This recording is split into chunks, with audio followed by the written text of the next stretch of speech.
it's Kat from Kentucky Reptile Zoo giving you another update on the building. So the floor is all done, but now there's been some inner construction.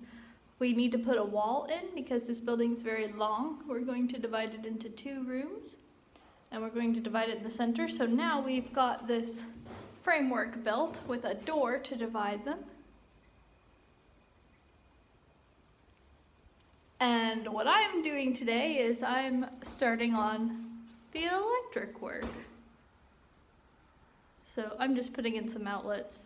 These boxes were already hung up here and spaced apart, and we already had devised a plan together on where to run the different circuits. And so now it's just a matter of actually bending all these wires into place.